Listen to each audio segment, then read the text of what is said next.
امي يا امام يربيك يربيك. وكفايه ان المحامي بتاعك اشرف عبد العزيز المحترم كلمني بالليل وقال لي ده واد ملوش قيمه وملوش لازمه، كلام واضح. وان انا كان عندي وليد سليمان بنتفرج، وليد المحترم اللي هو ضربه تمام، بنتفرج على الماتش دفينا قلنا ايه القرف ده؟ ده مش النادي الاهلي. استاذ اشرف عزيز يا طبعا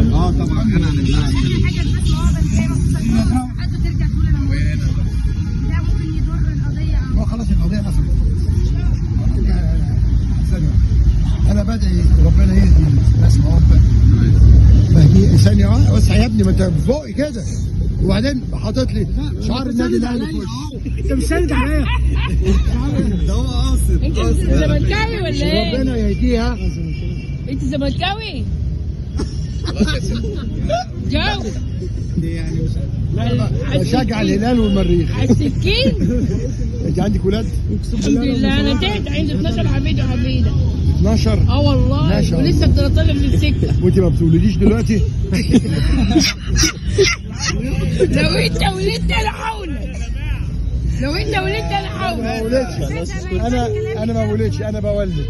خلاص بقى يا حاج انا بطلب منها اللي انت عملتيه ده، انت لا قريبه عمر ولا صاحبه عمر، ولسانك طول كده في شيخ الحاره، خليتي مره زي دي تقل ادب عليكي.